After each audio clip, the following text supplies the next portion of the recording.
NESCO সম্প্রতি ১২টা পদের নতুন চাকরির যে বিজ্ঞপ্তি দিয়েছে সেটা নিয়ে অনেকের মনেই, বিশেষ করে ৮ থেকে ১২ নম্বর পদের যোগ্যতা নিয়ে বেশ কিছু প্রশ্ন তৈরি হয়েছে। তো চলুন আজকের এই আলোচনায় আমরা প্রতিটি পদের খুঁটিনাটি একদম সহজভাবে জেনে নিই আর সব দ্বিধা দূর করে ফেলি। নেস্কোর চাকরির বিজ্ঞপ্তিটা বুঝতে কি একটু সমস্যা হচ্ছে? একদম চিন্তা করবেন না। বিজ্ঞপ্তির কিছু শর্ত আসলেই একটু জটিল মনে হতে পারে। আমরা প্রতিটি বিষয় এমনভাবে পরিষ্কার করে ব্যাখ্যা করব যাতে আবেদন করার আগে আপনার মনে কোনো রকম সংশয় না থাকে। তো যে কোনো পদে আবেদন করার আগে সবচেয়ে জরুরি কিছু তথ্য আমাদের জেনে নিতে হবে। চলুন প্রথমেই দেখে নিই আবেদনের সময়সীমা আর আবেদন ফি, যা প্রত্যেক আবেদনকারীর জন্যেই জানাটা আবশ্যক। দেখুন, সবচেয়ে গুরুত্বপূর্ণ বিষয় হল আবেদনের সময়সীমা। আবেদন প্রক্রিয়া শুরু হচ্ছে ৯ ডিসেম্বর ২০২৩ থেকে আর এটা চলবে ৩১ ডিসেম্বর ২০২৩ পর্যন্ত। একটা কথা মাথায় রাখতে হবে, সব আবেদন কিন্তু অনলাইনেই করতে হবে, তাই একদম শেষ দিনের জন্য অপেক্ষা না করাই বুদ্ধিমানের কাজ। এবার আসা যাক আবেদন ফিয়ের ব্যাপারে। বিজ্ঞপ্তির ১ থেকে ৭ নম্বর যে পদগুলো আছে সেগুলোর জন্য আবেদন ফি ঠিক করা হয়েছে ১,০০০ টাকা, আর ৮ থেকে ১২ নম্বর পদের জন্য আবেদন ফি কিছুটা কম, মানে ৫০০ টাকা। কাজেই কোন পদে আবেদন করছেন তার উপর ভিত্তি করে কিন্তু ফি জমা দিতে হবে। আচ্ছা, এবার আসি সেই জায়গাটাতে যেটা নিয়ে সবচেয়ে বেশি প্রশ্ন উঠছে, মানে এইচএসসি সায়েন্স যোগ্যতার যে পদগুলো আছে সেগুলো নিয়ে।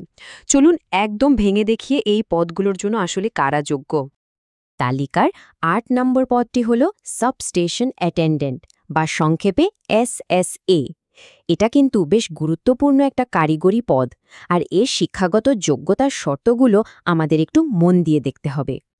সাবস্টেশন অ্যাটেন্ডেন্ট পদের জন্য দেখুন, বাধ্যতামূলক যোগ্যতা হল এইচএসসি বিজ্ঞান পাশ। তবে এখানে একটা গুরুত্বপূর্ণ বিষয় আছে। বলা হয়েছে যারা এইচএসসি ভোকেশনাল বিজ্ঞান শাখা থেকে পাশ করেছেন তাদের অগ্রাধিকার দেওয়া হবে।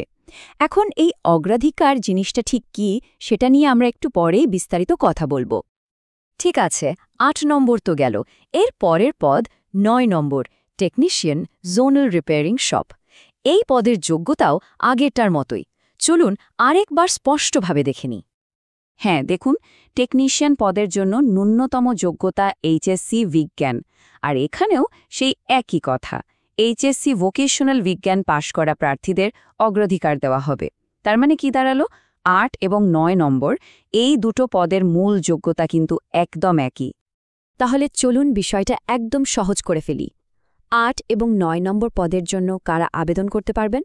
যারা এইচএসসি বিজ্ঞান, আলিম বিজ্ঞান এবং ভোকেশনাল বিজ্ঞান থেকে পাশ করেছেন। আর পরিষ্কারভাবে বললে, মানবিক বা ব্যবসা শিক্ষা শাখা থেকে পাশ করলে এই দুটি পদে আবেদন করা যাবে না।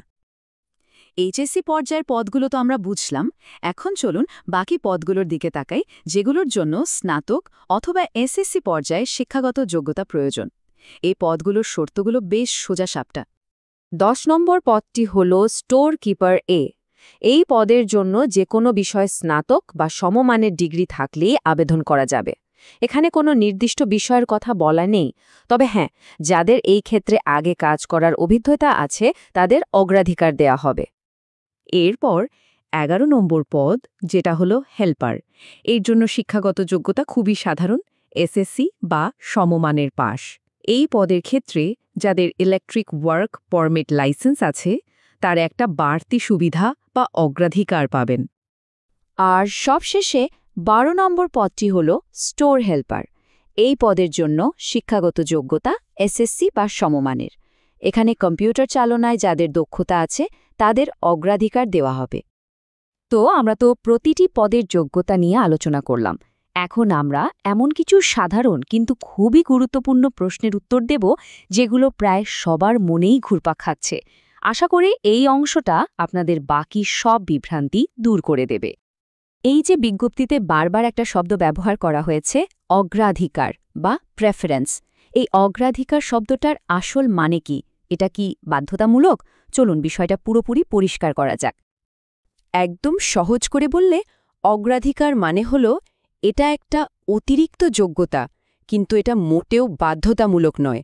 এর মানে হল ধরুন লিখিত বা মৌখিক পরীক্ষায় দুজন প্রার্থীর নম্বর সমান হয়ে গেল, তখন যার এই অতিরিক্ত যোগ্যতাটি যেমন ভোকেশনাল ডিগ্রি বা অভিজ্ঞতা আছে তাকেই নির্বাচন করা হবে। সোজা কথায় এটা একটা টাই ব্রেকার হিসেবে কাজ করে। তাহলে চলুন অগ্রাধিকার আর বাধ্যতামূলক যোগ্যতার পার্থক্যটা আরেকবার বুঝে নিই। অগ্রাধিকার হল একটা বাড়তি সুবিধা, একটা বোনাস পয়েন্টের মতো, যা শুধু টাই ব্রেকার হিসেবে কাজ করে। এটা আবেদন করার জন্য আবশ্যক নয়। অন্যদিকে বাধ্যতামূলক যোগ্যতা হল ন্যূনতম শর্ত, যেটা না থাকলে আবেদনই বাতিল হয়ে যাবে। আরেকটা খুব বড় প্রশ্ন হল, একজন প্রার্থী কি একাধিক পদে আবেদন করতে পারবেন? অনেকেই জানতে চান ভিন্ন ভিন্ন পদের জন্য আলাদাভাবে আবেদন করার কোনো সুযোগ আছে কিনা। উত্তরটা হলো হ্যাঁ, একাধিক পদে আবেদন করা যাবে, কারণ বিজ্ঞপ্তিতে এই বিষয়ে কোনো নিষেধাজ্ঞা দেওয়া হয়নি। তবে এখানে একটা বড় ঝুঁকি আছে। অনেক সময় দেখা যায় ভিন্ন ভিন্ন পদের পরীক্ষা একই দিনে এবং একই সময় অনুষ্ঠিত হয়। সেক্ষেত্রে কিন্তু আপনাকে যে কোনো একটা পরীক্ষায় অংশ নিতে হবে।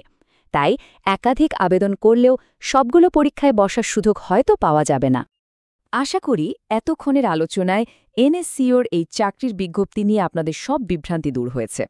এখন আপনারা পরিষ্কার ধারণা নিয়ে অনেক বেশি আত্মবিশ্বাসের সাথে পরবর্তী পদক্ষেপ নিতে পারবেন। চলুন সবচেয়ে গুরুত্বপূর্ণ বিষয়গুলো আরেকবার মনে করে নিই। ১. অগ্রাধিকার একটা বাড়তি সুবিধা, এটা বাধ্যতামূলক নয়। ২. ৮ ও ৯ নম্বর পদে মানবিক ও ব্যবসায় শিক্ষা শাখা থেকে আবেদন করা যাবে না। ৩. একাধিক পদে আবেদন করলে পরীক্ষার সময়সূচি নিয়ে একটা ঝুঁকি থাকবে। আর ৪. আবেদনের আগে অবশ্যই নিজের পদের যোগ্যতাগুলো ভালোভাবে যাচাই করে নেবেন।